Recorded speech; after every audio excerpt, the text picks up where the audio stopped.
Welcome to Brohan Mumbai Municipal Corporation Education Department, Online Education, Marathi Medium, Standard 9, Subject English. Topic is Hope is the Things with Feathers. Myself is Rising Wasave from Andheri Daudbag School. CNO Mr. Kashipuri Gosavi sir and all my dear students and teachers. Man's life is become a combination of sad and happiness. की मानवी जीवन हे सुखदुःखाने बनलेलं आहे. आशा निराशा ही मानवी जीवनामध्ये येत असते, पण त्याच्यातून आपण मार्ग काढण्याचा प्रयत्न करत असतो. ते केवळ एका आशेवरती. आज जी कंडिशन तयार झालेली आहे ऑल ओव्हर इंडियामध्ये, की कोविड-19 सिच्युएशन आहे, ही फार डिफिकल्टीज अँड चॅलेंजिंग परिस्थिती आहे. अशाही परिस्थितीमध्ये आपण एका आशेवरती जगत आहोत. अशीच एक सुंदर अशी आज कविता आपण अभ्यासणार आहोत. The name of the poem is the hope is the think with feathers. He Kavita, this poem is composed by American poets Emily Dickinson. This is the picture, this is the photo of Emily Dickinson. हा एक इमिली Dickinson ने लिहिलेली ही एक सुंदर अशी कविता आहे. She was very famous poet. She was one of the best poets in 19th century. त्या ज्या कवयित्री होत्या ह्या एका 19व्या शतकातल्या महत्वाच्या आणि प्रसिद्ध अशा कवयित्री होत्या. शी लाइक्स टू लिव्ह अलोन. तिला एकांतात राहणं खूप आवडत होतं. She wrote 1775 poem but 8 poem publish. जवळपास तिने 1775 पोएम्स लिहिलेल्या होत्या. त्याच्यातल्या जवळपास 8 ते पोएट्स. इमिली डिकिन्सन ह्या तरुण कवयित्री होत्या. She was all life live bachelor and alone. So today we are going to learn very important and beautiful poem. The poem is Hope is the thing with feathers. Hope is the thing with feathers. थोडक्यात कवितेविषयी Dickinson ही जी कविता आहे, this is the poem written by Emily Dickinson ने लिहिलेली कविता आहे. American poets आहे Emily Dickinson. In this poem how hope is important in life. या कवितेमध्ये hope is the thing with feathers या कवितेमध्ये आशा ही कशी मानवी जीवनाची आधार बनते आहे. आशा ही किती महत्वाची आहे मानवी जीवनामध्ये हे सांगितलेलं आहे. Poet use hope is refer to bird. आशेला एका पाखराची उपमा दिलेली आहे. एका पाखराची उपमा दिलेली आहे. जसं की पाखरू जसं आकाशामध्ये हवेमध्ये आकाशामध्ये उडतं, तसं माणूस सुद्धा त्याच्या जीवनामध्ये तो पुढे पुढे आशेच्या जोरावरती पुढे पुढे वाटचाल करत राहतो. हे या कवितेमध्ये सांगण्यात आलेलं आहे. And any condition hope is singing songs. आशा जी आहे ती हाऊ इन एनी कंडिशन, कितीही डिफिकल्टी चॅलेंजेस येऊ द्या मानवी जीवनामध्ये, तरी आशेचं गाणं हे कायम गुणगुणतच राहतं. हे या कवितेमध्ये सांगितलेलं आहे. Hope gives warm many people. आणि ही आशा अनेक जणांना उब देत असते, उभारी देत असते, उम्मीद देत असते. अशी ही सुंदरशी कविता आपण या ठिकाणी बघणार आहोत. बघा, थोडक्यात या कवितेचा जो अर्थ आहे तो मी मराठीमध्ये सांगतो, की आशेचं हे एक चिमुकलं पाखरू आहेत. Hope is the thing with feathers म्हणजे आशा ही एक चिमुकलं पाखरू आहे.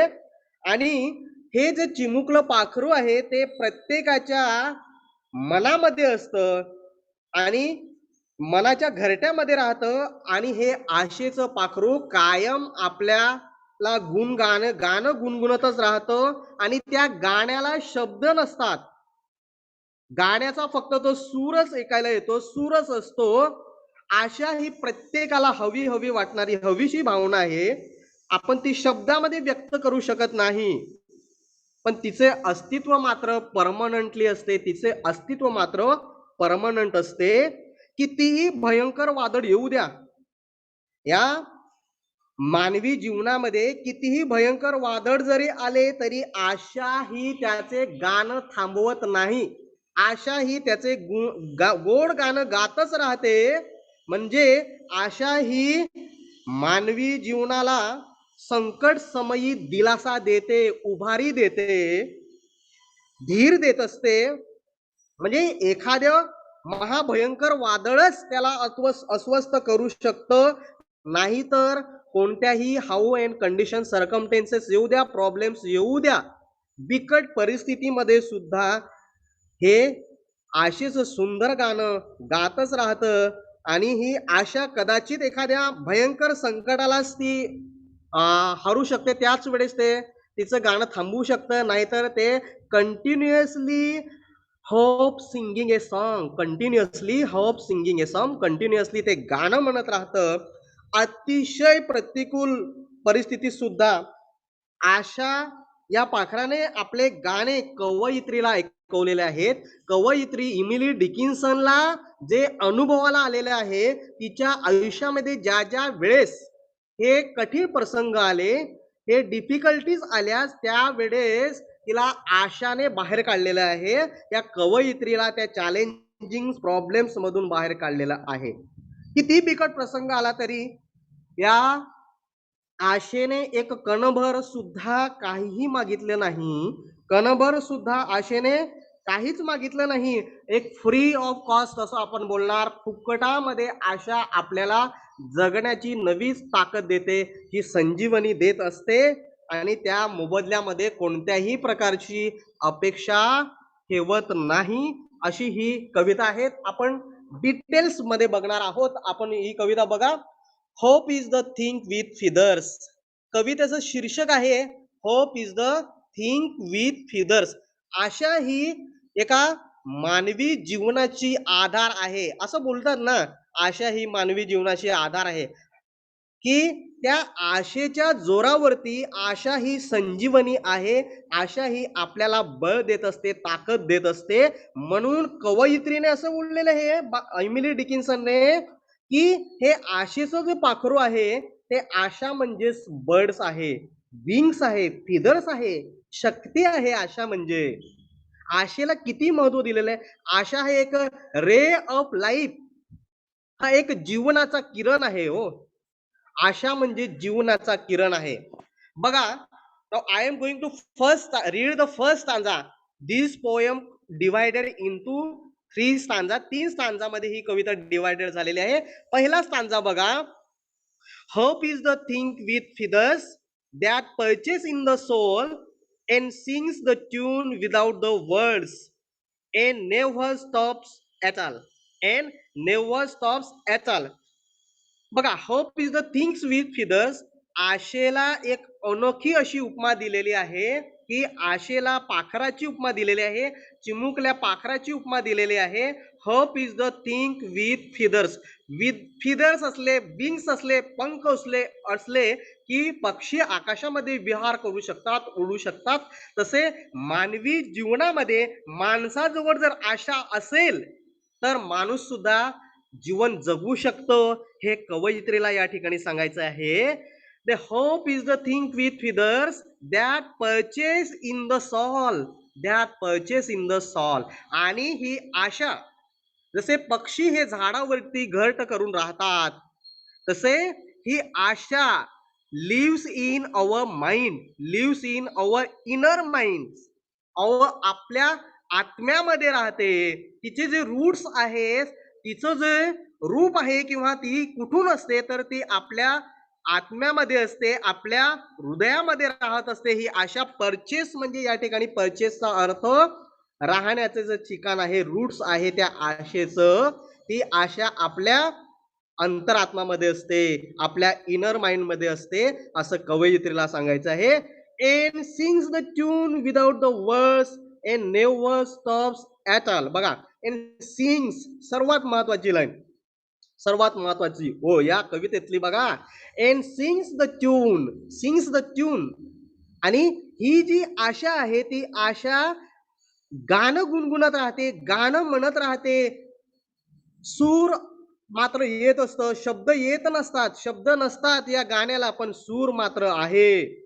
आपल्या अंतरात्म्यामध्ये, आपल्या सोल मध्ये ही आशा असते आणि तिथूनच ती गाणं गुणगुणत राहते की आशा मानवी जीवनाला हे काय करत आहे, उभारी देत आहे, जगण्याची नवी संजीवनी देत आहे, ताकद देत आहे, शक्ती देत आहे आशा. And never stops at all. And never stops at all म्हणजे ती कधीही थांबत नाही. The hope is singing continuous. Hope is singing continuously. ती गाणं गात राहते आशा, ती थांबत नाही. And never stops at all. At all म्हणजे कोणत्याही कंडिशन मध्ये ती थांबत नाही. ती continuously singing a song in our soul. आपल्या आत्म्यामध्ये ही जी होप आहे, ही होप आशा गाणं गातच राहते. पुन्हा एकदा सांगतो, पहिला समजा बघा. Hope is the things with feathers म्हणजे आशा म्हणजेच बर्ड्स आहे, विंग्स आहे, that perches in the soul. आणि ती आशा आपल्या आत्म्यामध्ये राहते, आपल्या इनर माइंड मध्ये राहते. And sings the tune without the words म्हणजे सूर ऐकायला येतात आपले, फक्त आशेचे सूर येतात आणि शब्द नसतात, तरी हे गाणं कंटिन्युअसली परमनंटली आशा ही गाणं गात राहते. अँड नेव्हर स्टॉप्स, थांबत नाही. आशेचं गाणं हे थांबत नाही. आशा ही सुंदर अशी गाणं गातच राहते. ऍट ऑल म्हणजे सर्व कठीण परिस्थितीमध्ये सुद्धा, every condition, how and any condition, they stops, they never stops.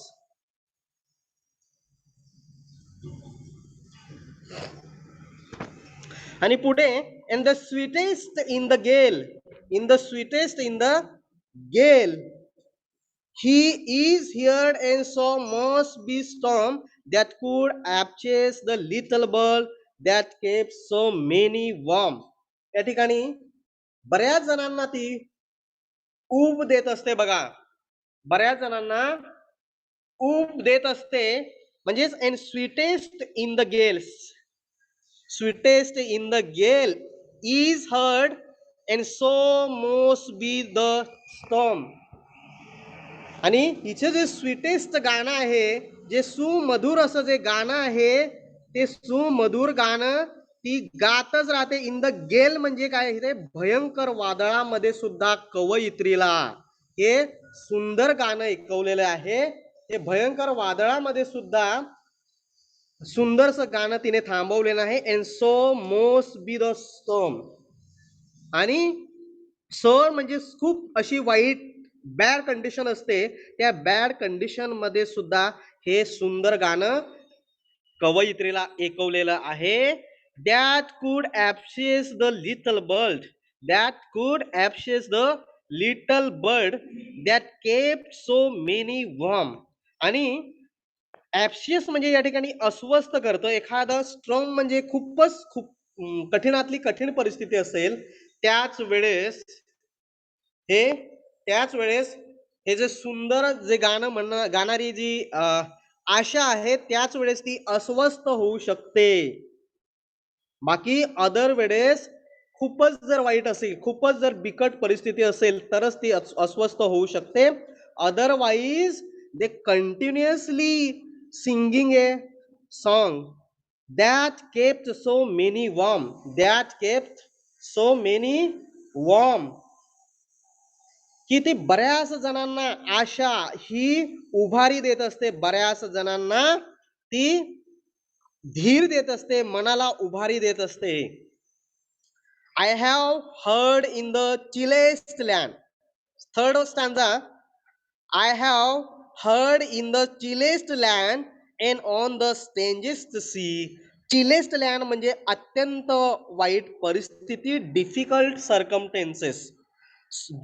सरकमटन्सेस म्हणजे ज्या वेळेस हे वाईट कंडिशन असते, त्या वाईट कंडिशन मध्ये सुद्धा चिलेस्ट लँड मध्ये सुद्धा कवयित्रीने हे गाणं ऐकवलेलं आहे. And so on the strangest sea, काय काय तुफान जरी वादळ आलं, चिलेस्ट लँड जरी झालं, तरीही सुद्धा कवयित्री तरी सुद्धा कवयित्रीला गाणं ऐकवायचं थांबलेलं नाही, गाणं चालूच राहिलेलं आहे. अँड नेव्हर इन एक्स्ट्रीमिटी, आणि नेव्हर इन एक्स्ट्रीमिटी, या एक्स्ट्रीमिटी म्हणजे कोणत्याही वाईट प्रसंगात कोणत्याही वाईट परिस्थितीमध्ये मला साथ दिलेली आहे, मला उभारी दिलेली आहे, आणि ते कोणत्याही परिस्थितीमध्ये उभारी दिलेली आहे, आणि मला त्याच्याकडून कोणत्याही प्रकारचं कणभर सुद्धा, एखादा तुकडा सुद्धा कुठल्याही गोष्टीची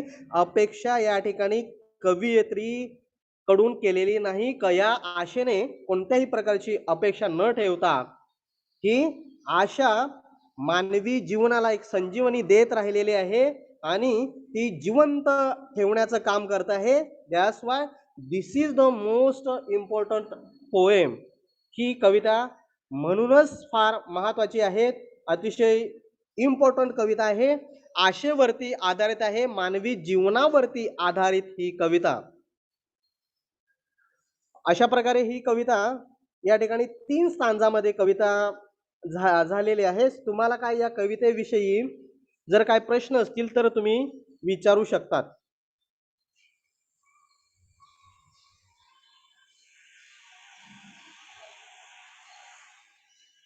हॅलो हॅलो हॅलो